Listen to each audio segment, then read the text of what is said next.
बिस्मिल्लाहिर्रहमानिर्रहीम, अस्सलाम वालेकुम, सुबह खैर। आप देख रहे हैं एक्सप्रेसो, मैं हूं हिना आदिल और मैं हूं अली अनीक सैयद। उम्मीद है आप खैर आफियत से होंगे और एक्सप्रेसो के साथ जुड़े होंगे, एक्सप्रेस की स्क्रीन के साथ जुड़े होंगे, क्योंकि मुस्तनद खबरों के लिए आपको हमारे साथ ही जुड़े रहना पड़ेगा। और इस वक्त बहुत ज़रूरी है कि आप मुल्क की खबरों के साथ साथ दुनिया की खबरों के बारे में भी बाखबर रहें, और उसके लिए ये प्लेटफॉर्म हाजिर है आपके लिए।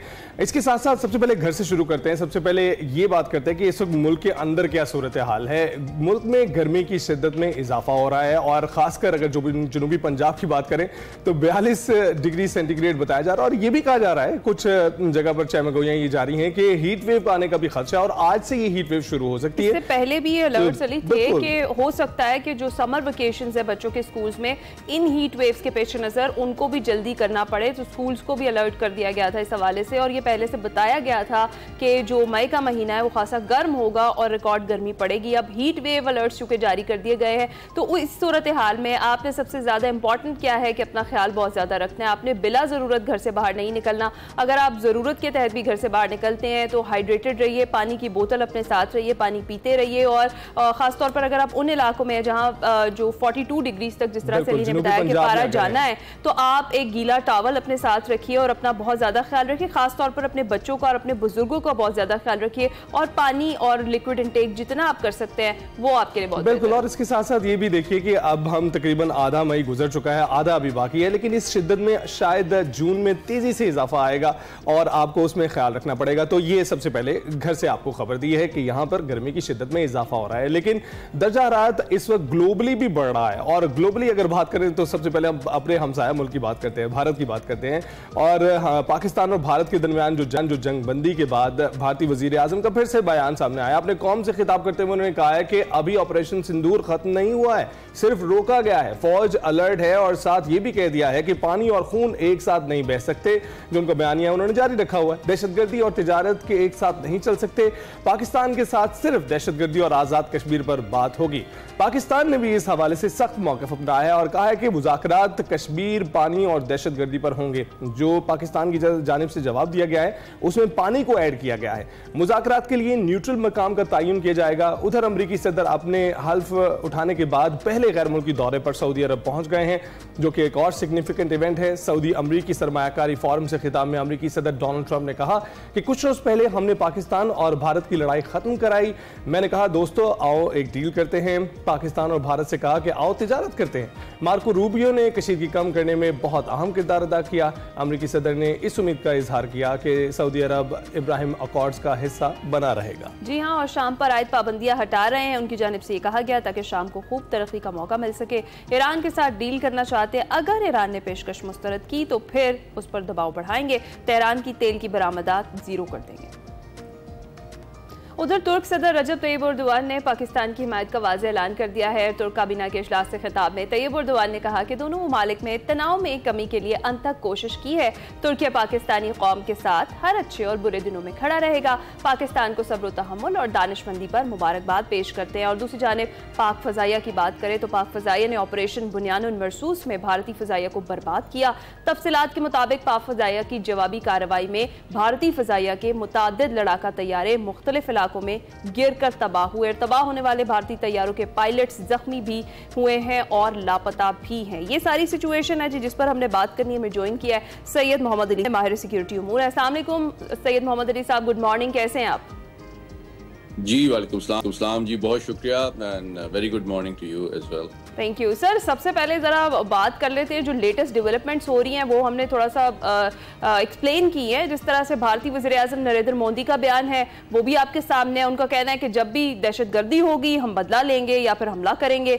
और जो उनका खिताब था उन्होंने उसमें कहा कहीं भी अमरीकी सालिसी का जिक्र नहीं किया, मगर अमरीकी सदर डोनाल्ड ट्रंप मुसलसल बार बार ये जिक्र कर रहे हैं कि उन्होंने सालिसी का किरदार अदा किया है। और उन्होंने ये भी कहा कि मार्को रूबियो ने और मैंने कशीदगी को कम करने के लिए बहुत काम किया, इसका क्रेडिट भी उन्होंने उनको दिया। तो अमरीकी सदर तो दोनों ममालिक के साथ अपने डिनर की ख्वाहिश का भी इजहार कर रहे हैं, लेकिन इंडिया मान नहीं रहा है इस चीज को। आप क्या कहेंगे? बहुत शुक्रिया जी। मैं समझता हूँ कि जो इस वक्त की बहुत ही दिलचस्प सूरत हाल है, इसके चार जो अहम पहलू हैं वो मैं आपके सामने रखता हूँ। पहली बात यह है कि अमरीकी सदर के साथ साथ कल अक़वाम मुत्तहिदा की जानिब से भी एक बयान जारी हुआ है जिसमें ज़ोर दिया गया है कि पाकिस्तान और भारत को इस कशीदगी के बाद जो अक़वाम मुत्तहिदा की क़रारदादों के मुताबिक अपने मसाइल को हल करना चाहिए। तो ये एक तरह से पाकिस्तानी मौक़िफ़ की और जो भारत के ऊपर दबाव बढ़ रहा है आलमी सतह पे कि जनाब वो सिर्फ जंगों का और जारहियत का सहारा ना ले, बल्कि वो अक़वाम मुत्तहिदा की क़रारदादों के मुताबिक जो है वो तस्फिया तरफ जो मसाइल हैं उनको मुज़ाकरात के ज़रिए से हल करे। अच्छा, दूसरी बात ये है कि जनाब जो सदर ट्रंप हैं वो ऐसा कर क्यों रहे हैं? आपने जिस तरह अपने शुरू में बताया, देखें उन्होंने यूक्रेन और रूस की जंग ख़त्म कराने की भी कोशिश की, वो ईरान के साथ भी बराह रास्त एटमी माहदे के हवाले से मुज़ाकरात कर रहे हैं और वो चाहते हैं कि शाम के साथ भी ताल्लुकात बेहतर हों।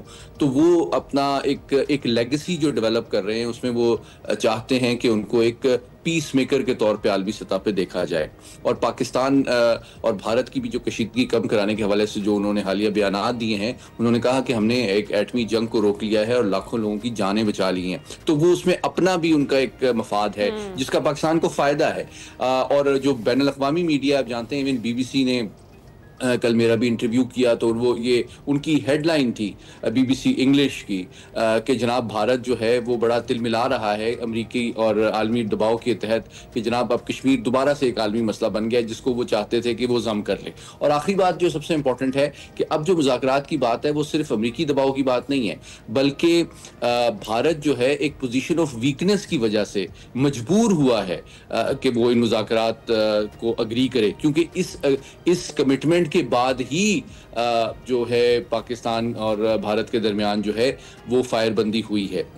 तो मैं समझता हूं कि भारत इन मुज़ाकरात से भाग तो नहीं सकता, अलबत्ता उसको ये पता है कि उन्होंने पिछले 6 साल में जो बहुत ज़्यादा बयानबाजी की थी और एक अग्रेसिव पोस्चर रखा था पाकिस्तान के हवाले से, उस पर फौरी तौर पे दाखिली बढ़ते हुए दबाव के पेश नज़र उनको तब्दीली लाना उनके लिए सियासी तौर पे मुश्किल नहीं है, लेकिन पाकिस्तान को उसका अंदाज़ा है। और आप देखें जिस तरह DGMO की भी जो बात हुई उसमें भी जो है मुस्बत पेशरफ सामने आई है और फ़ौजों में तखफीफ की बात हो रही है सरहद के करीब। तो मैं समझता हूँ हकीकत में भारत जो है अमरीकी दबाव में है, पोजीशन ऑफ वीकनेस से है और मुज़ाकरात में आएगा। उसका एजेंडा भी पाकिस्तान ने वाज़े कर दिया है कि जनाब सिर्फ हम कश्मीर पे बात नहीं करेंगे, हम पानी पे भी करेंगे, दहशतगर्दी पे भी करेंगे। तो मैं समझता हूँ, लेकिन सियासी तौर पे जो उनकी बयानबाजी है वो ज़्यादातर उसकी अहमियत जो है दाखिली सियासत में अपनी हुकूमत और साख बचाने की एक नाकाम कोशिश है। जी, तो मोहम्मद अली साहब, ये तो ऐसे हुआ कि पाकिस्तान ने एक तीर से 2 निशाने मारे हैं। जहां पर जवाब दिया है उनकी जारहियत का जो हम पर मुसल्लत की गई थी, वहां पर कश्मीर इशू को भी दोबारा उठाने में कामयाब हो गए, जो कि बिल्कुल दबा दिया गया था मोदी की तरफ से। 370 जो है आर्टिकल उसको खत्म करने के बाद वहां पर मोदी कामयाबी के नारे बुलंद करता रहा, झंडे बुलंद करता रहा, लेकिन अब लगता है कि दोबारा ये मामला आ गया। लेकिन इसके साथ साथ इंडस वाटर ट्रीटी की अब बात जो है दोबारा उन्होंने की है और उस पर भी हठधर्मी बरकरार है। इस पर क्या कहेंगे कि ये जो दोनों जो टॉपिक्स हैं, दोनों जो इश्यूज हैं जो हमारे साथ इस वक्त एक तनाज़े का बने हुए हैं, मसला बने हुए हैं, कश्मीर और आबी जारहियत, इसमें क्या रेजोल्यूशन अब टेबल पर बैठकर ही होगी या ये चलता रहेगा तनाव? देखिए, मैं पुरुमीद हूँ कि भारत जो है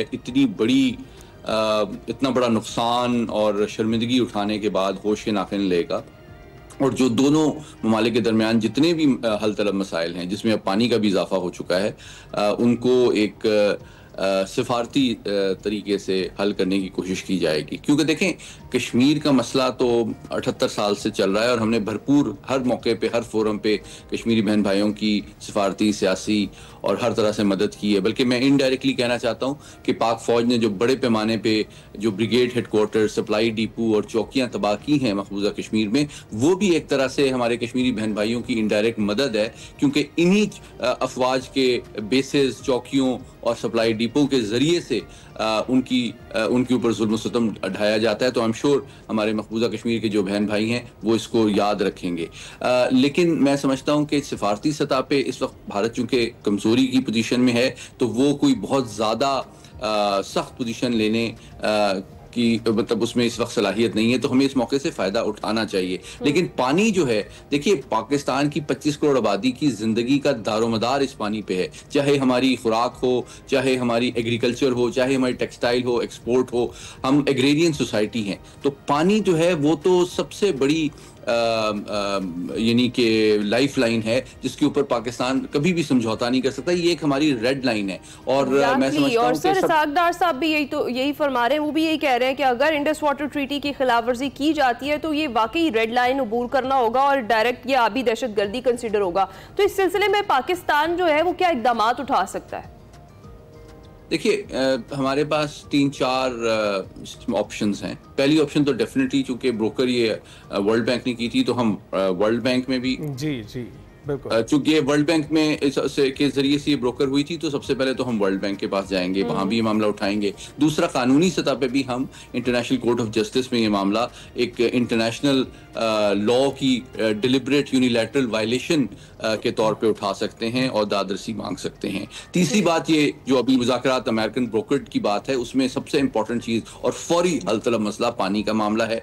और चौथी चीज ये है कि अगर खुदा न खास्ता ये मामला नहीं होते तो फिर हम अपने जोर बाजू पे भी भरोसा कर सकते हैं। बिल्कुल ऐसा ही है। अच्छा, अब डोनाल्ड ट्रंप का जो पहला दौरा है, सरकारी दौरा उनके इस दौरे सदारत में, उस पर भी बात करते हैं। और आपने देखा है कि पिछली बार डोनाल्ड ट्रंप का रवैया कुछ डिफरेंट था और वो अब पीस मेकर के तौर पर आपने कहा कि वो जाना जाने की कोशिश कर रहे हैं ग्लोबली, लेकिन उनके मुल्क में उनको जो है इस्तेयाल दिलाने वाला समझा जाता था। आपको क्या लगता है ये टिल्ट क्यों आया है?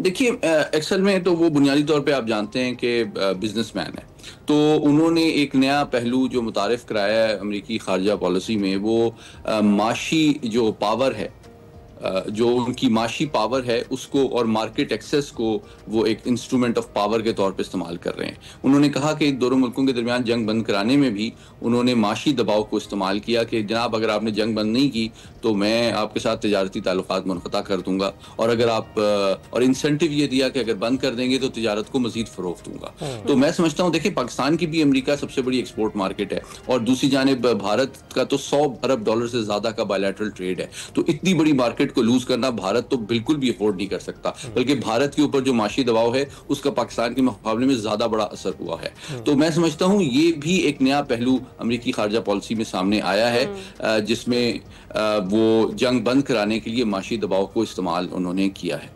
ठीक है, तो सर ये तो इक़्तिदार में आने से पहले भी जो डोनाल्ड ट्रंप है वो ये कह रहे थे कि वो जो जारी जंगें हैं वो उनको भी ख़त्म कराएंगे और जंगबंदी होगी। एक तो ये जो रिसेंटली किरदार उन्होंने अदा किया ये पाकिस्तान और भारत के दरमियान जो हालिया कशीदगी थी उसमें, लेकिन अब यही कहा जा रहा है कि जो इसराइल और फ़लस्तीन का मामला है वो भी किसी हल की तरफ जाएगा। क्या आप देख रहे हैं क्या वो भी जंगबंदी होगी और वहाँ पर भी जिस तरह से सैकड़ों लोग रोज़ इसराइल की जानिब से जुल्म सितम का शिकार हो रहे हैं फ़लस्तीन में, गाजा में, उनके हालात भी कुछ बेहतरी की तरफ जाएंगे और वो भी जंगबंदी होगी?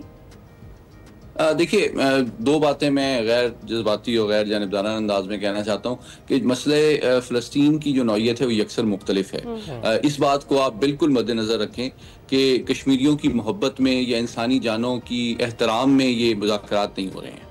ये भारत जो है कोई अचानक उसको फ़लस्तीनियों का ख्याल या आलमी क़वानीन का एहतराम उसके दिल में नहीं आ गया है। वो मजबूरी की हालत में इतनी बड़ी शिकस्त और हजीमत खा के मजबूर किया है उसको अमेरिका ने कि पाकिस्तान के साथ मुज़ाकरात पे बैठे, वो नहीं आना चाहता। दूसरी जानिब जो मसला फ़लस्तीन का मामला है वहाँ भी ये सूरत हाल है। बदकिस्मती से देखिए साउथ एशिया में एक ताकत का तवाज़ुन है, एक बैलेंस ऑफ पावर है। पाकिस्तान ने बैलेंस ऑफ पावर को रिस्टोर किया है। भारत की जो गलतफहमी थी कि वो इस खत्ते में अपनी यानी कि पूरी यानी कि हिजमनी कायम कर सकता है, उसको हमने इस वाक़े के जरिए से ज़ाइल कर दिया है।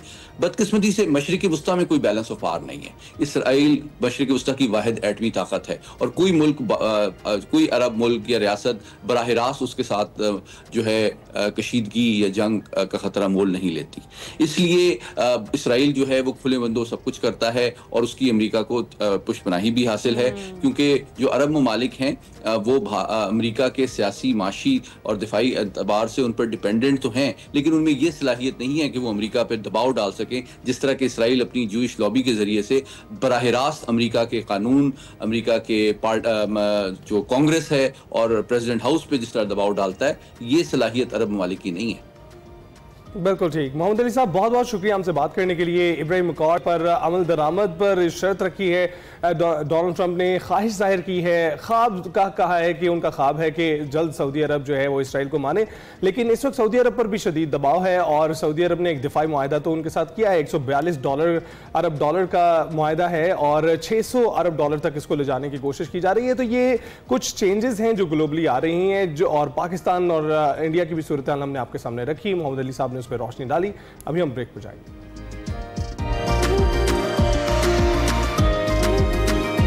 वेलकम बैक टू एक्सप्रेसो जी। अब कुछ बात कर लेते हैं मईशत के हवाले से। पाकिस्तान स्टॉक मार्केट में मुसलसल तेजी नजर आ रही है और गुज़िश्ता रोज पाकिस्तान स्टॉक मार्केट ने 1,20,000 पॉइंट्स का संग मील अबूर कर लिया। पाक भारत जंगबंदी के बाद IMF से कर्ज प्रोग्राम की दूसरी किस्त भी पाकिस्तान को जल्द मिलने का इम्कान है और बजट की तैयारियां भी जारी है एक तरफ, और आइंदा माली साल के बजट पर पाकिस्तान और IMF के दरमियान वर्चुअल मुज़ाकरात का आगाज आज से होगा जो 16 अप्रैल तक जारी रहेंगे। बजट मुज़ाकरात के दूसरे और फिर आखिरी मरहले के लिए IMF मिशन हफ्ते के रोज इस्लामाबाद पहुंचेगा और 23 मई तक ये मुज़ाकरात होंगे, जबकि आइंदा बजट में 400 अरब रुपए के टैक्स इकदाम पर गौर होगा और बजट में टैक्स रिलीफ इकदाम पर भी बताया जा रहा है। खुसूसी सेशन जाएंगे। तनख्वाहदार तबके पर इनकम टैक्स में रिलीफ पर IMF को मनाने के लिए खुसूसी तैयारियां भी की जा रही हैं और वफाकी हुकूमत की जानिब से आइंदा माली साल 2025-26 के वफाकी बजट में तनख्वाहदार तबके के लिए टैक्स स्लैब्स में 2.5% रिलीफ देने की तैयारियां कर ली गई हैं। इस पर हमने बात करनी। बिल्कुल। डॉक्टर खान नजीब हमारे साथ मौजूद हैं, साबिक मुशीर वज़ारत ख़ज़ाना हैं। डॉक्टर साहब, बहुत शुक्रिया हमें ज्वाइन करने के लिए। कैसे आप? Thank you so much, good to be with you. Doctor साहब, ये बताइएगा सबसे पहले, अभी आपके सामने जो लेटेस्ट न्यूज़ आ रही है, स्टॉक मार्केट बेहतर कारकर्दगी दिखा रही है। इस वक्त भी ओपन हुई 374 पॉइंट्स का इजाफा हुआ है, 1,19,000 के करीब इस वक्त जारी है, मुसलसल तेज़ी देखी जा रही है। तो आपके नज़दीक जो अब मुआशी इस्लाहात लिए जा रहे हैं हुकूमत की जानिब से इसको बेहतर करने के लिए, वो कैसे हैं? उससे क्या एक आम आदमी को रिलीफ पहुँच सकता है? इन द इमीडिएट, एक तो आपने बहुत अच्छा इंट्रोडक्शन सामने रखा और बड़ा कॉम्प्रिहेंसिवली मैम ने एक्सप्लेन किया कई चीज़ों को, वहीं से पिकअप करते हैं। देखिए, IMF के साथ एक एंगेजमेंट हुई। मैंने बहुत अरसा ये पहले भी ये कहा था कि पाकिस्तान को इस वक्त IMF के बगैर चलाना जो है वो प्रूडेंट पॉलिसी मेकिंग नहीं है।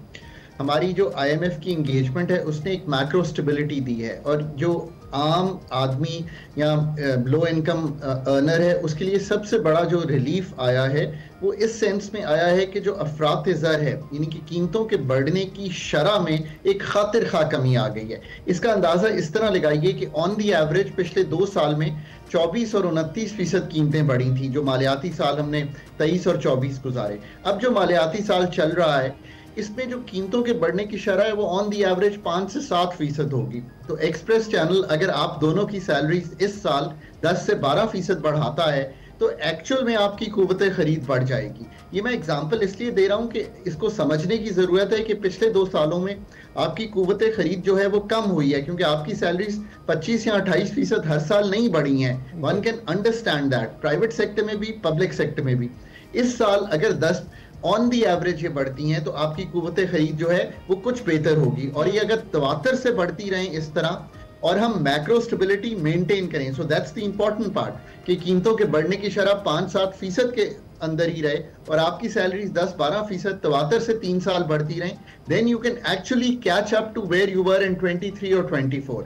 ये है इस वक्त जो एक आम आदमी का पर्सपेक्टिव है। दूसरा पर्सपेक्टिव ये है कि सीज फायर, और मैं हमेशा कहता हूं कि इस सीज फायर ने पाकिस्तान को ना एक बहुत ही बड़ा एक मकाम दिया है in the committee of Nations, और वो ये है कि हमें ग्लोबल स्पेस मिल गई है। We have come out in this conflict as a nation which is mature, responsible, shows restraint, plus has good conventional capability of warfare which is second to none, and air capability which is most superior in the region.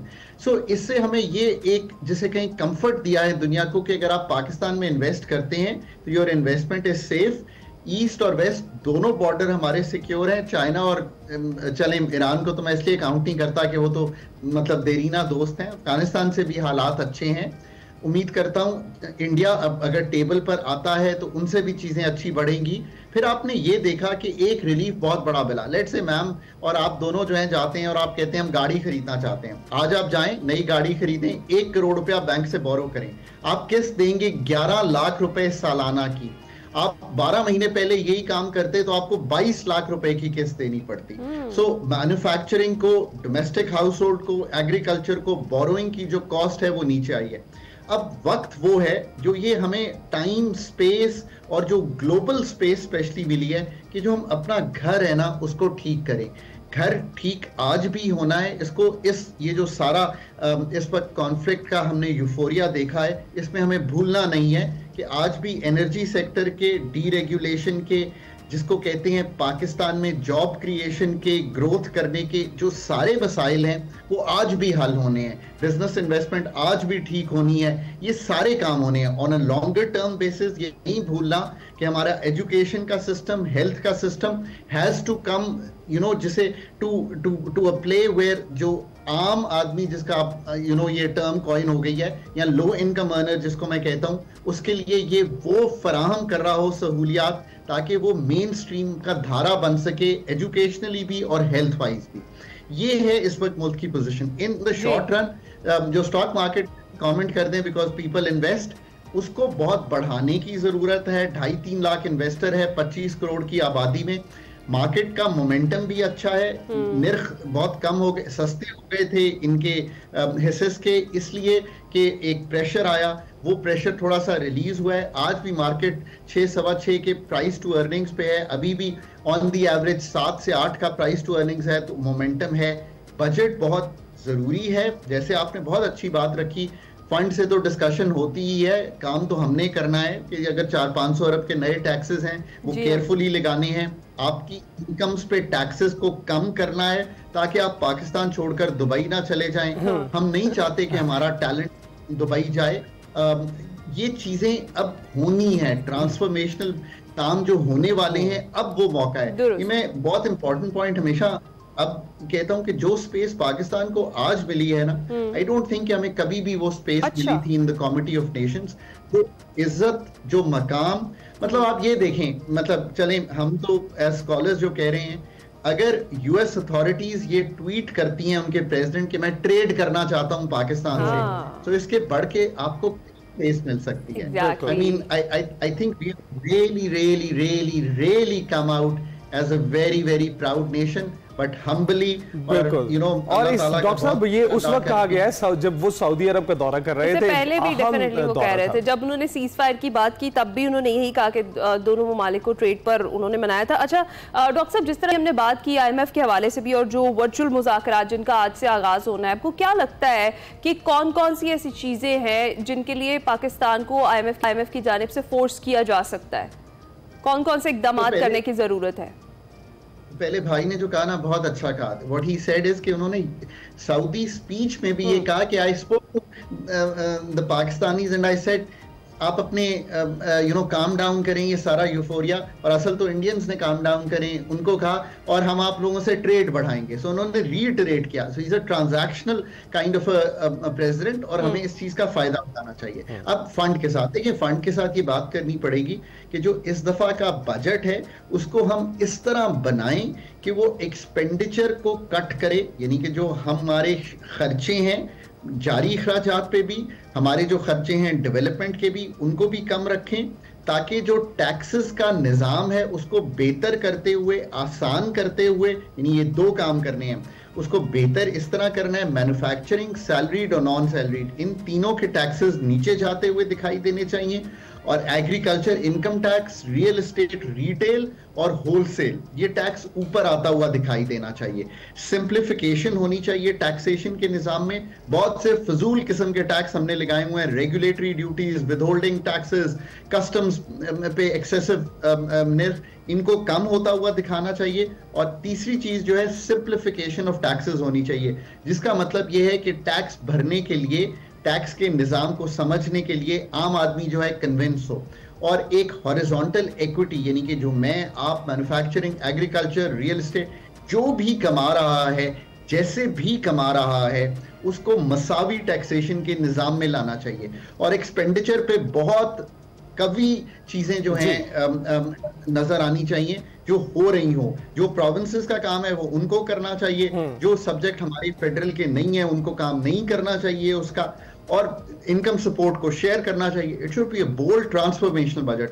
आज नहीं करेंगे ना तो फिर ये जो space है इसका जो पहला महवर होना चाहिए वो ऐसा बजट होना चाहिए जो दुनिया को बराबर करे कि हमारे पास सिर्फ डिफेंस की डेप्थ नहीं है बल्कि इकोनॉमिक पॉलिसी मेकिंग की भी डेप्थ मौजूद है। बस कुछ ही हफ्ते रह गए हैं बजट के आने में भी, और हम एक्सपेक्ट कर रहे हैं कि अब मुआशी इस्लाहत इस तरह की लाई जाएंगी कि जिसमें आवाम का ख्याल रखा जाएगा।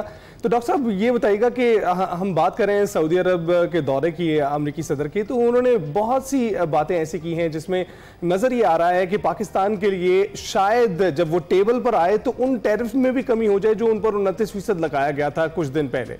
तो आपको लगता है कि उस पर निगोशिएट हो सकता है? तो देखिए ना, ये जो ग्लोबल इकोनॉमिक स्पेस है इसको अब यूज़ करने के लिए हम बड़ी क्लियर बात सामने रखते हैं। अब मैं जब भी इंटरव्यू करता हूं तो मैं कहता हूं जब तक हम जुज़ियात पे जाकर ऐसी गुफ्तगू नहीं करेंगे जिसको हम रिपीट कर सकें और कह सकें कि किसने क्या काम करना है। पहली बात यह है कि पाकिस्तान की 5 से 6 अरब डॉलर की एक्सपोर्ट है टू यूएस। हमारे पास 2 से 4 अरब डॉलर की एक्सपोर्ट की कैपेसिटी टेक्सटाइल में पड़ी हुई है। अब सब ये कहते हैं कि हम क्या बेचते हैं वहां पे, टेक्सटाइल, अपैरल, लेदर, ये 3 चीजें बेचते हैं ना। तो ये जो कैपेसिटी है इसको यूटिलाइज करने के जो भी मौके हैं वो कायम करने चाहिए। नंबर 1, 29% पाकिस्तान पे टैरिफ है। अब तो चाइना ने निगोशिएट कर लिया है अपना टैरिफ, यूके ने निगोशिएट कर लिया है। Where are we? हमें अपनी जो डिप्लोमेटिक चैनल्स हैं, हमारे जो कमर्शियल अटैची हैं, हमारी जो पूरी इस वक्त एम्बेसी है यूएस में, इट शुड बी मोबिलाइज्ड और it should have been mobilised. एक टीम जानी थी, आई होप कि वो टीम चली गई हो। आई एम नॉट प्रिवी के क्या निगोशिएशन हुई है, बट हमें तो ये 29% का टैरिफ जो है 10 पे ड्रॉप हो जाना चाहिए। इसमें तो कोई दो आरा नहीं होनी चाहिए, क्योंकि 10% का जो टैरिफ है वो भी एक टैक्स है उनके कस्टमर पे जब वो हमारी चीज खरीदता है। आज वो 29% हो गया है, वो मिनिमम 10% का टैरिफ कह रहे हैं, उसको 10% होना चाहिए।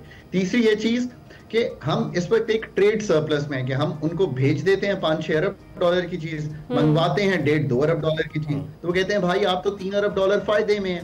तो उनको कहें कि हम आपसे कॉटन मंगवाएंगे, सोयाबीन मंगवाएंगे, जब PIA को बेच देंगे, फंडामेंटली मुल्क को ठीक कर देंगे, तो हम आपसे जहाज खरीदेंगे, हम F-16 के पार्ट खरीदेंगे, हम आपसे स्टील एंड मैन्युफैक्चरिंग की जो चीजें उनसे हम पहले खरीदते रहे हैं वो और खरीदेंगे, ताकि हम 1.5-2 अरब डॉलर की बजाय 3-4 अरब डॉलर पे जाएं।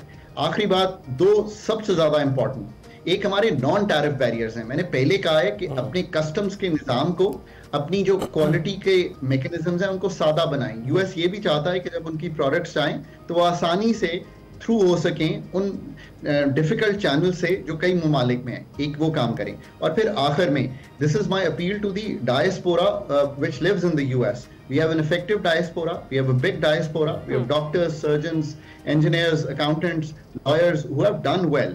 Now is the time to, put Pakistan on the map as a responsible nation and take Pakistan forward rather than just उलझते रहे हम पेटी मसाइल में जिनमें हम हमेशा उलझते रहे हैं। सो पाकिस्तान के मकाम को बढ़ाएं, कनेक्ट करें पाकिस्तान उधर। I think that's a really good way forward। और आखिर में मैं हमेशा कहता हूं, बहुत शुक्रिया डॉक्टर खाकान नजीब। आप जी सर, अगर आप ये वाकई ही इतनी मेहनत करके मुल्क के इन सब कामों को करेंगे तो यकीन करेंगे 3 से 5 साल बाद जो आपकी इकोनॉमिक सिचुएशन है वो यहाँ से बहुत बेहतर दिखाई देना शुरू हो जाएगी। इंशाल्लाह। बहुत शुक्रिया डॉक्टर खाकान नजीब हमारे साथ मौजूद थे और जैसे आप एक्सप्लेन कर रहे थे डॉक्टर साहब, आपका बड़ा शुक्रिया। बहुत सारे पॉइंट्स ऐसे हैं जिन पर क्लैरिटी आपके बताने के बाद ही आई है। अभी हम जाएंगे छोटी सी ब्रेक पर, आपका ही मजा आएगा।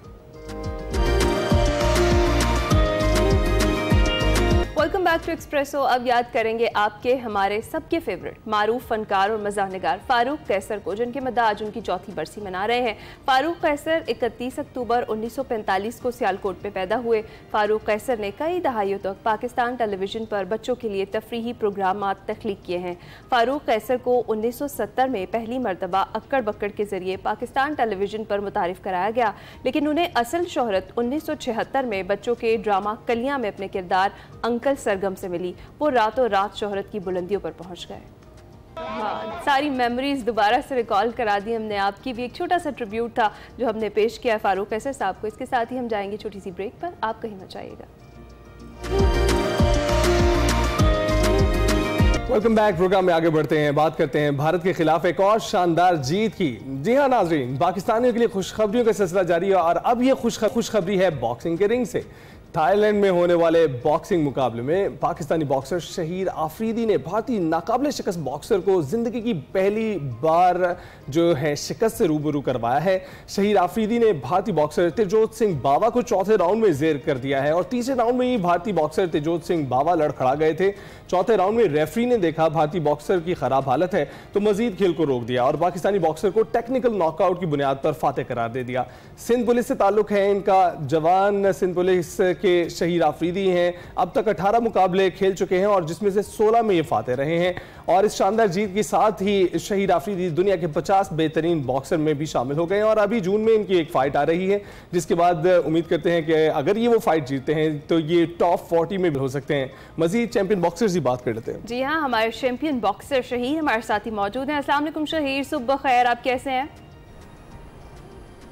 वालेकुम सलाम, अल्हम्दुलिल्लाह मैं बिल्कुल ठीक हूँ, आप कैसे हैं? ठीक है अल्हम्दुलिल्लाह। सबसे पहले तो एक तो आपको बहुत बहुत ज़्यादा मुबारकबाद कौम का सर फखर से बुलंद करने के लिए, ख़ास तौर पे उन लम्हात में जब हम वाकई अपने जो रवायती हरीफ है उसको शिकस्त से दो चार कर रहे हैं तो एक और मार्का आपने कर दिया है। और जो नाकाबिले शिकस्त भारतीय बॉक्सर था उसके खिलाफ आप मैदान में क्या सोच कर उतरे ये बताएं और शिकस्त जब आपने उसको दी तो उसके उस वक्त आपकी क्या फीलिंग्स थी, क्या एहसास थे?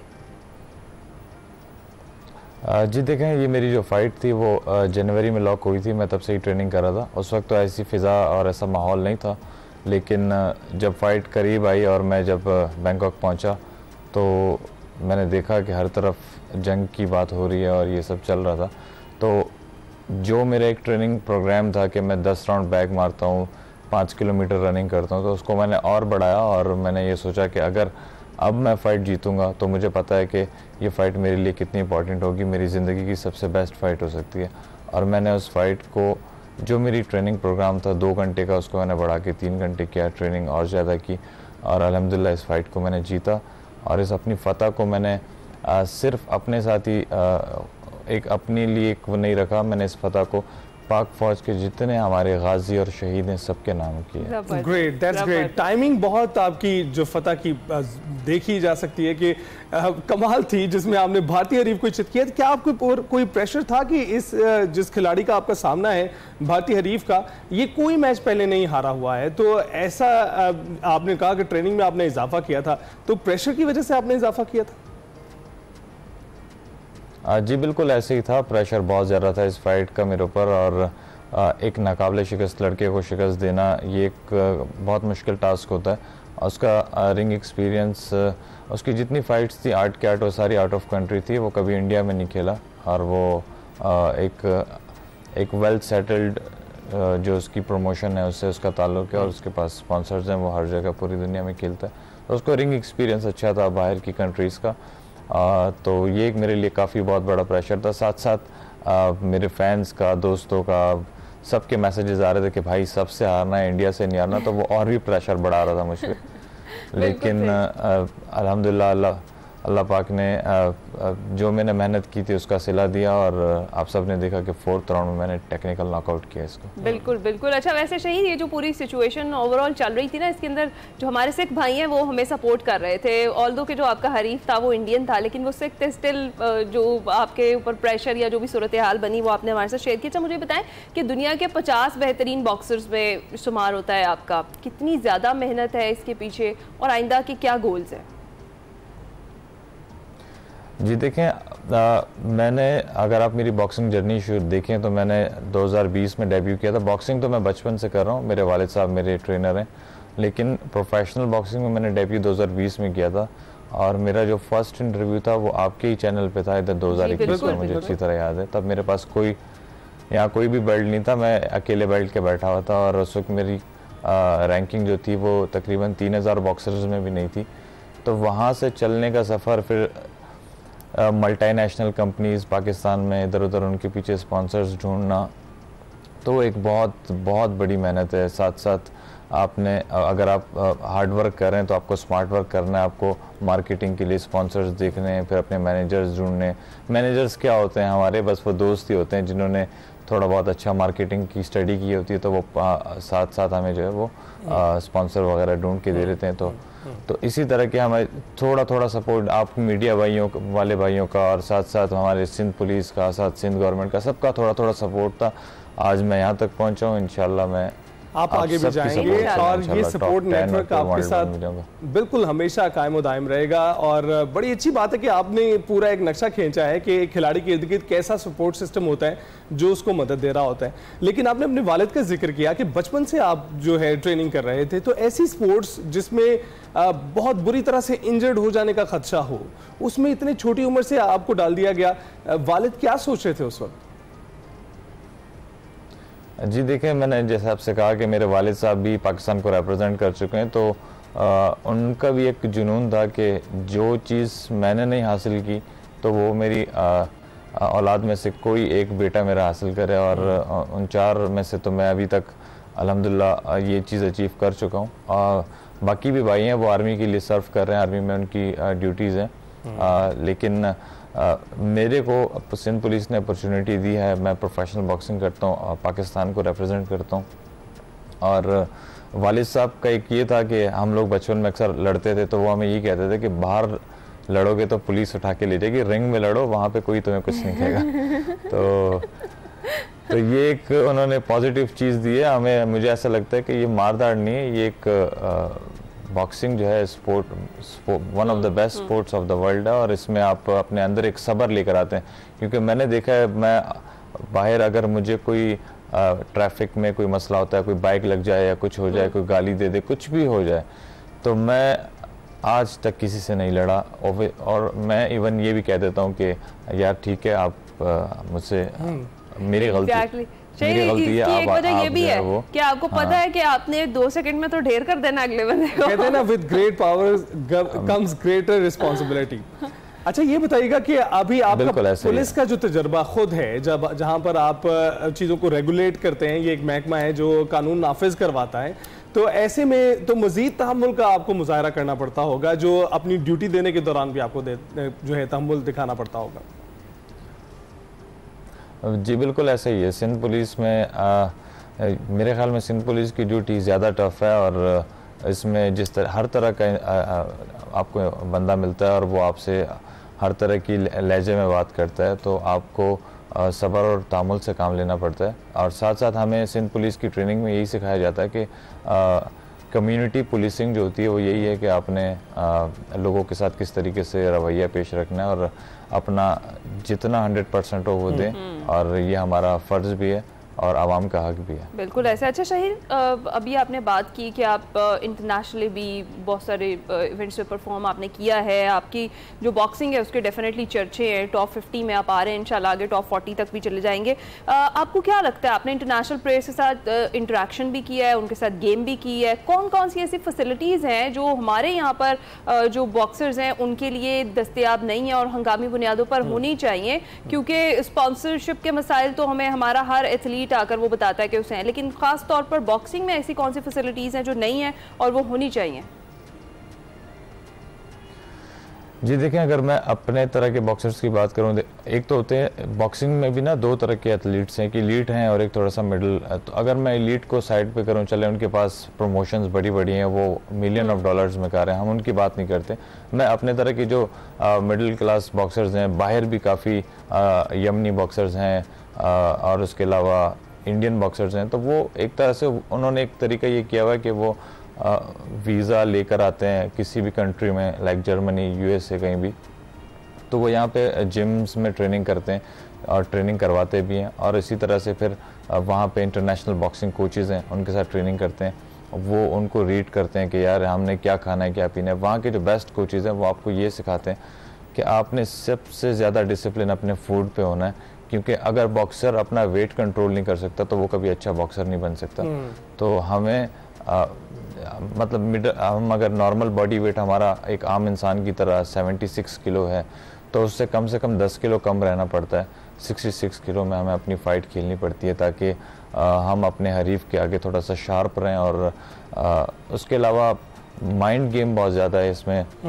हमने अपने माइंड को जितना हम अच्छी नींद पूरी करेंगे, अपनी जिस्म को रिकवरी देंगे, हमारा दिमाग और तेज़ काम करता है इसमें। और ये सारी चीज़ें जो मैंने बाहर ये सीखा है कि अपने आप को आप ज़्यादा तवज्जो दें। अब कराची में मेरे ख्याल में एक मसला थोड़ा सा ये है कि आपको मैं अगर ट्रेनिंग कैंप कराची में करता हूँ तो मुझे सबसे बड़ा मसला ये होता है, सॉरी टू से लाइट चली जाना, जाओ पानी भर के ले आओ, ये कर लो, वो कर लो। साथ साथ मसाइल तो इस वजह से थोड़ा सा बिल्कुल इन चीज़ों की भी बेहतरी के लिए जी शहीर बिल्कुल है। मुश्किलात ये जो है ना, मुश्किलात का आपने तज़किरा तो किया है, लेकिन इसके साथ साथ अच्छी बात यह है कि आप फोकस उन चीज़ों पर रखे हुए हैं जो आप बेहतर कर सकते हैं, अपने तय अपनी ट्रेनिंग को बेहतर कर सकते हैं। लेकिन एक ख़ास रिवायत है जो है बातचीत के अख्ताम पर, हम चाहेंगे कि आप अपना जो लेटेस्ट टाइटल है हमारी स्क्रीन पर दिखाएं, क्योंकि ऐसा जब आप पहले जीत कर आए थे तो भी हमने किया था और इस बार भी चाहेंगे कि लेटेस्ट टाइटल आप दिखाएं।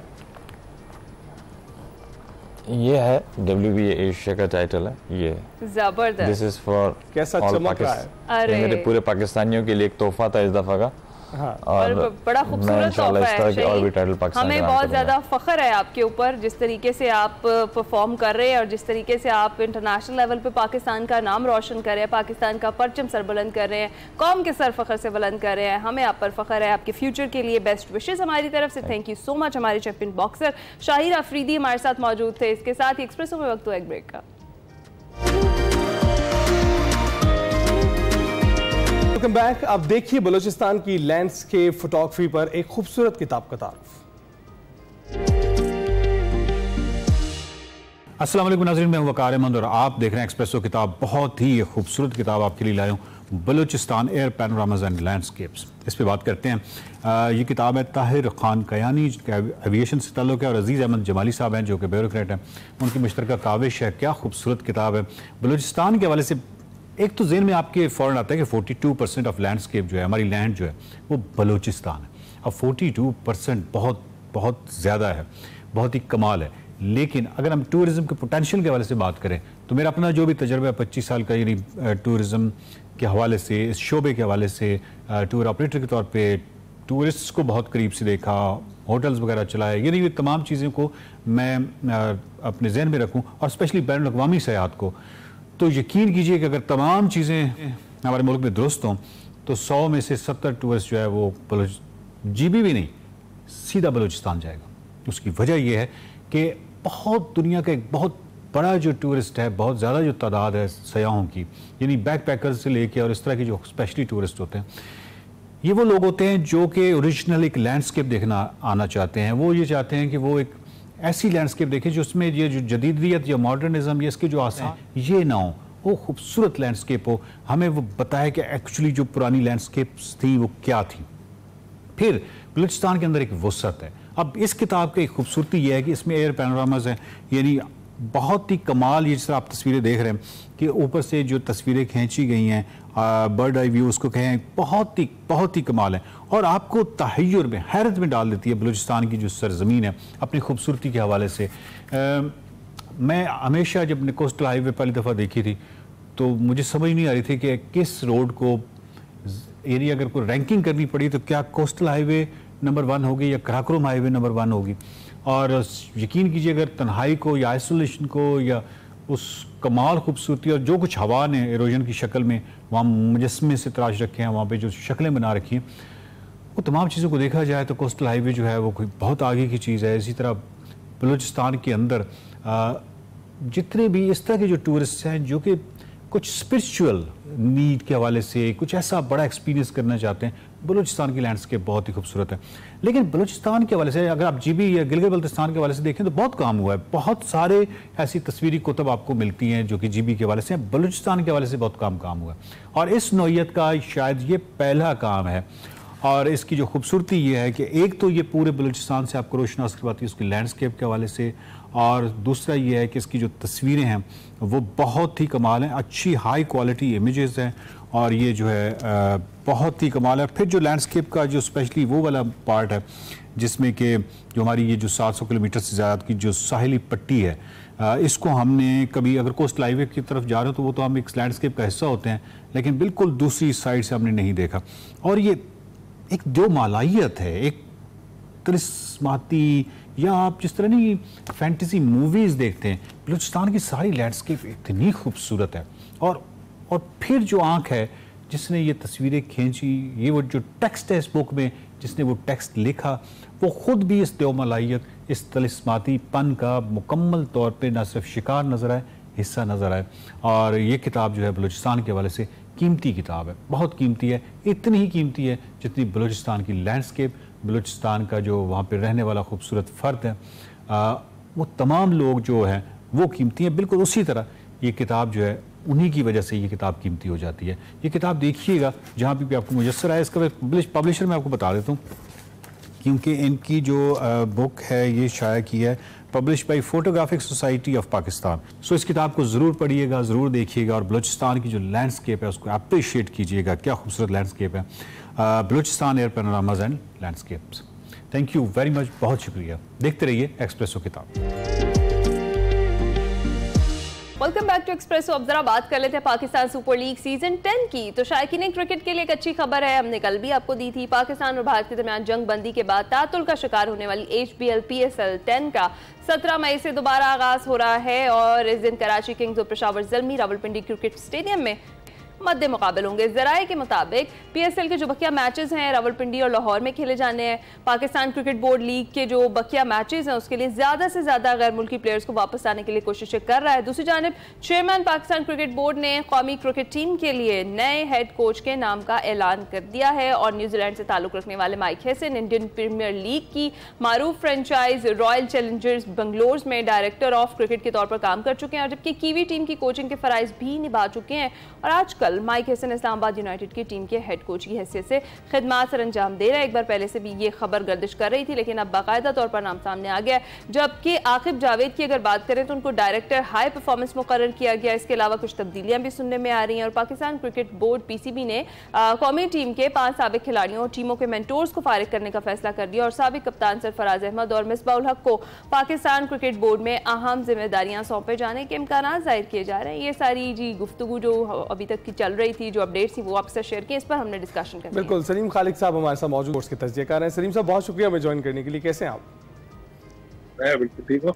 आपने इतनी सारी खबरें इतने कम वक्त में बता दी, जैसे हमारे तैयारे। बिल्कुल, सारी डेवलपमेंट हमने जल्दी बता दी ताकि आपका तज्जिया हम ज्यादा टाइम और हमारा काम भी यही है कि कम वक्त में ज्यादा से ज्यादा इंफॉर्मेशन पहुंचाई जाए। तो ये बताइएगा सलीम साहब, अभी माइक हेसन की जो है तकर्री का देखा जा रहा है और पहले से गर्दिश कर रही थी ये बातें, तो मेरा ख्याल है मैदान जंग से अच्छी खबरों आने के बाद ये मजीद खबरें जो आ रही हैं वो भी कुछ खुशाइन नजर आ रही हैं कि कुछ तब्दीलियां जो हम चाह रहे थे कि हो जाएं और जल्द से जल्द हो जाएं, जिससे जो है ना पाकिस्तानी क्रिकेट की बहाली हो सके, वो होने लगी हैं। बिल्कुल, देखें अब पाकिस्तान के लिए जरूरी था कोच का तकर्रुर करे। आकिब जावेद को अबूरी तौर पर हेड कोच बनाया गया था, लेकिन उसके बाद उनकी जो परफॉर्मेंस थी वो सबके सामने है। सबने देखा किस तरह टीम का न्यूजीलैंड हो, चाहे वो चैंपियंस ट्रॉफी हो, किस तरह शिकस्तों का शिकार हुई। तो अब ये जरूरी हो चुका था। लोग कह रहे थे कि फॉरेन कोच नहीं होना चाहिए, लोकल कोच लेकर आना चाहिए, इसीलिए फॉरेन जो कोचेस थे उनको फारिग किया गया। फिर आकिब आए तो वो तजुर्बा बुरी तरह नाकाम हुआ। तो अब एक बार फिर हम फॉरेन कोच की तरफ गए हैं। माइक हेसन, जिस तरह आपने भी बताया कि उन्होंने इस्लामाबाद यूनाइटेड के साथ मुंसलिक हैं, उसके अलावा मुख्तलिफ कौमी टीमों के साथ भी काम कर चुके हैं, अपनी न्यूजीलैंड की टीम के साथ भी वो काम कर चुके हैं। लेकिन अगर हम सिर्फ इस्लामाबाद यूनाइटेड की कारकर्दगी पे उनको जज नहीं कर सकते, एज अ कोच वो अच्छे हैं। पिछले साल टाइटल भी जीता था, अभी भी जो स्टार्ट लिया वो बड़ा अच्छा था। 5 मैचेस जीते, उसके बाद मगर 4 मैचेस हार भी गए। एक चीज है कि डेटा पर बहुत ज्यादा वो यकीन करते हैं कि जी स्टैट्स वगैरह देखें और उस पर जाते हैं, लेकिन ये पाकिस्तान टीम है, यहाँ उनको एक बिल्कुल मुख्तलिफ स्ट्रेटेजी अपनानी होगी। हम बहुत नीचे जा रहे हैं क्रिकेट में ना, देखें 8वें नंबर पर रैंकिंग में हम आ चुके हैं, तो इसको दोबारा ऊपर लेकर जाना बहुत बड़ा उनके लिए चैलेंज है और कैपेबल है वो इसके। लेकिन उनको ये सोचना पड़ेगा कि इस्लामाबाद यूनाइटेड नहीं, पाकिस्तान टीम है, इसलिए जो अपना सपोर्ट स्टाफ वगैरह भी लेकर आए वो देखभाल कर लेकर आए। जरूरी नहीं कि वो जिन लोगों को पाकिस्तान में जानते हैं वही बेस्ट हो। हाँ, बेस्ट exactly, लोग ऐसा भी लेकर है। आए। तो सलीम खालिद साहब, क्या जो माइक हैसन है उनको वर्ल्ड कप 2026 तक के लिए किया गया है मुकर्रर हेड कोच? नहीं, कुछ नहीं बताया पाकिस्तान में। अच्छा। पाकिस्तान तो अगर बना भी दे ना 5 साल के लिए, तो 5 दिन बाद फारिग भी ये कर तो देता है, है, तो हमारी रिवायत ये तो हमें पता तो है। उसको सीरियस ना लिया करें आप। जिस तरह जेसन गिलेस्पी और गैरी कर्स्टन थे, उनके भी कॉन्ट्रैक्ट लंबे थे, लेकिन कुछ अर्से बाद ही उनको फारिग कर दिया था। तो ये हमारे यहाँ तो ये होता है, इसलिए जी। आप क्या देखते हैं कि पीएसएल की जो वापसी है उसको किस अंदाज से वापस लाया गया है? क्योंकि बहुत सी चहमगोइयां जारी थी कि दुबई मुंतकिल हो रहा है, फिर बांग्लादेश की भी बात हो रही थी, और अब ये फाइनलाइज हो गया है कि हम लाहौर में और रावलपिंडी में अपने मैचेस बकिया खेलेंगे। तो इसको किस नजर से देखा जा रहा है? जी बिल्कुल, क्योंकि जिस वक्त ये फैसला हुआ था कि इसको दुबई लेकर जाएंगे, आपको पता है जंग छिड़ी हुई थी, और उस वक्त पीसीबी भी ये नहीं चाहता था कि जो फॉरेन प्लेयर्स हैं, खासतौर पर आपको पता है कि उनको एक तो खतरे में भी नहीं डालना चाहिए, और दूसरा वो जल्दी खौफजदा भी हो जाते हैं। तो पीसीबी ने शायद यही सोचा था कि उनको, क्योंकि बल्कि शायद क्या यकीनी तौर पर यही हुआ था, मोहसिन नकवी साहब की जो मीटिंग हुई थी फॉरेन प्लेयर्स के साथ, उन्होंने उनको बता दिया था कि आपका जो मेंटल सुकून है, ज़हनी सुकून, वो हमारे लिए बहुत ज्यादा अहमियत रखता है। तो हम आपको 3 ऑप्शन देते हैं, या तो कराची में सारे मैच हम कराए थे बाकी, या फिर दुबई या दोहा ले जाते हैं। तो सबने बात की थी दुबई की, लेकिन उस वक्त जो पीएसएल फ्रेंचाइज है उन्होंने एक और तजवीज भी दी थी, रिटर्न में दी थी मुश्तरका तौर पर, कि इस तरह एक हालात चल रहे हैं और हमें अच्छा नहीं लगेगा कि मुल्क का हालत जंग में हो और हम लोग बैठ कर किसी दूसरे मुल्क में तालियां बजाएं अपने खिलाड़ियों के परफॉर्मेंस पे, तो आप इसको पोस्टपोन कर दें। फौरी तौर पर तो पीसीबी ने ऐसा नहीं किया, दुबई ले जाने का ऐलान किया, लेकिन फिर बाद में कुछ घंटों बाद ही पीसीबी ने फिर इसको पोस्टपोन कर दिया, जो बिल्कुल दुरुस्त फैसला था। लेकिन जब अब हालात माशाल्लाह नॉर्मल हो चुके हैं, पाकिस्तान ने दुनिया भर में अपनी साख दिखा दी है, पाकिस्तान ने अपनी सलाहियत दिखा दी मुसल्लह अफवाज ने, उसके बाद अब कोई वजह नहीं थी कि पाकिस्तान में मैचेस ना हो। और जबरदस्त बात यह है कि पिंडी जहां पर रुका, जहां पर इंडिया ने ड्रोन भेजा ही इसीलिए था कि वो जल कर कबाब हो गया था कि हम लोग इनको ऊपर इस तरह से कर रहे हैं, उनकी उम्मीदों पर पानी फिर गया सलीम खालिद साहब, और ऐसा बिल्कुल नहीं हुआ। अच्छा, ज्यादा से ज्यादा गैर मुल्की जो प्लेयर्स हैं उनको वापस लाने की कोशिश की जा रही है, आपको क्या लग रहा है कितने प्लेयर्स जो हैं वो वापस आएंगे, पीएसएल में पार्टिसिपेट करेंगे, और क्या ये जो लीग मुअत्तल हुई थी थोड़े टाइम के लिए, उससे किसी के मोराल पर तो कोई असर नहीं पड़ेगा? देखिए, गैर मुल्की प्लेयर्स की जहां तक बात है, ऑस्ट्रेलिया का ही एक अखबार है जिसमें कल स्टोरी आई थी कि डेविड वार्नर और कुछ प्लेयर सोच रहे हैं पाकिस्तान जाने का, तो वो तो मेरे ख्याल है आ जाएंगे, लेकिन कई प्लेयर्स ऐसे भी हैं जो शायद ना आए, क्योंकि और आईपीएल में भी ऐसे ही, वहां भी बहुत सारे प्लेयर जो है वो नहीं जाएंगे। इसमें देखिए हमें समझने की जरूरत है कि वाकई के ये जो हम लोग पाकिस्तान में, इंडिया में तो फिर भी थोड़ा बहुत इस तरह की चीजें देखते हैं, लेकिन ये जो गोरे होते हैं तो बिल्कुल एक पुरसुकून जिंदगी गुजार रहे होते हैं, तो वो उनके लिए ये सब चीजें बहुत ही ज्यादा होती हैं कि यार ऐसा हो गया वैसा हो गया। फिर जिस तरह इंडिया ने नेगेटिविटी फैलाई कि इतनी देर बाद ऐसा हुआ वैसा हुआ, तो प्लेयर्स और डर गए।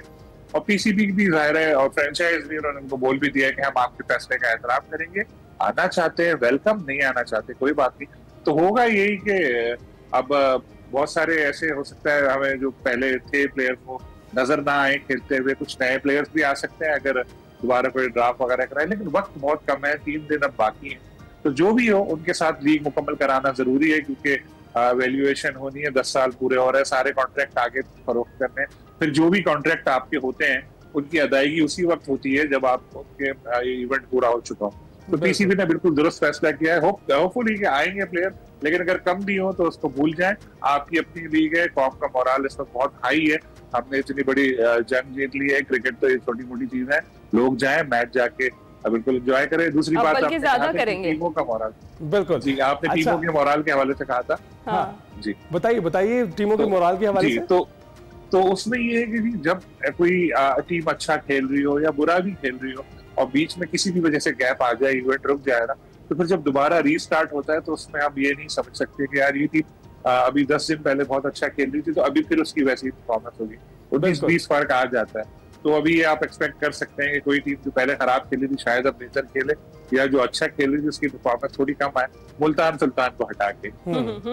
बिल्कुल ऐसा ही है। बहुत बहुत शुक्रिया सलीम खालिद साहब, आपने इस वक्त पीसीबी की जानिब से जो इकदाम उठाए जा रहे हैं, पीएसएल की जो सूरत हाल है उस पर रोशनी डाली है, और हम उम्मीद करते हैं कि जो गैर मुल्की खिलाड़ी वो भी वापस आ जाएंगे। ऑल्दो हम आपसे कोई शिकवा नहीं रखते, क्योंकि हमें पता है हम बैटल हार्डन जो है कौम है, हमारी अफवाज बैटल हार्डन है, तो जो हमारे मिजाज हैं वो आप जैसे नहीं हो सकते। तो बस हम विश ही कर सकते हैं कि आप वापस आएँ और हमारे मैदानों में दोबारा दोबारा खेलते नजर आए, लेकिन अगर नहीं तो बहुत सारे जो नए खिलाड़ी हैं उनको भी मौका मिलेगा PSL में शिरकत करने का और ये भी खुश आइंद होगा। हम ब्रेक के बाद हाजिर होंगे।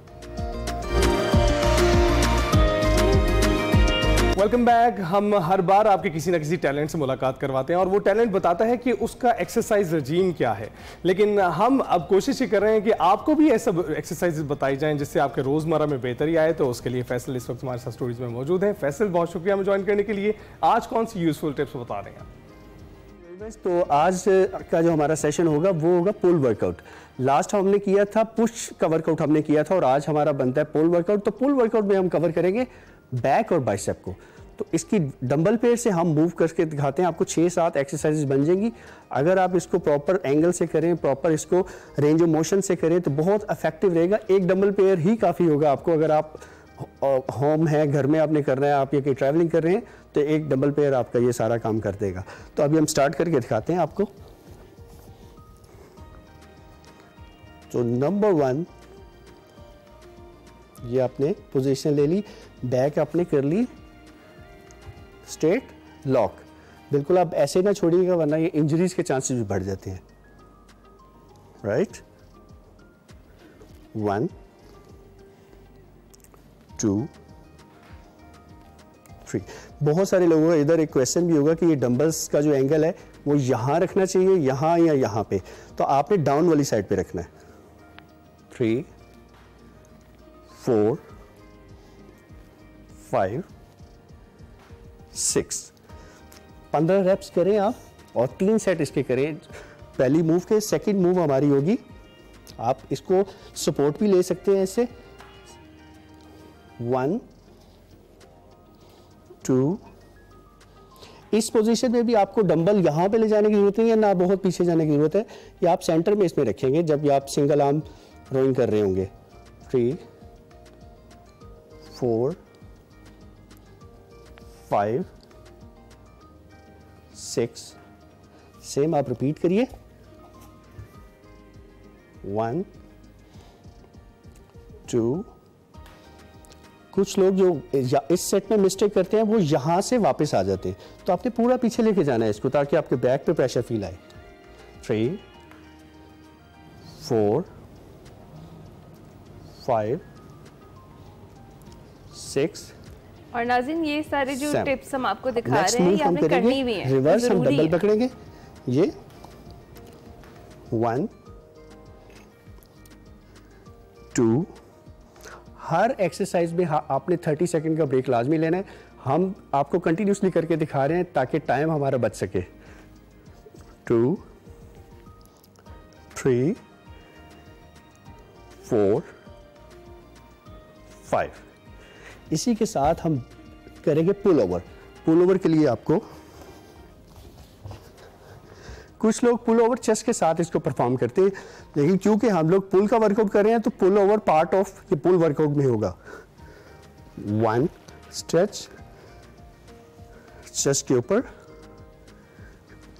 2 3 4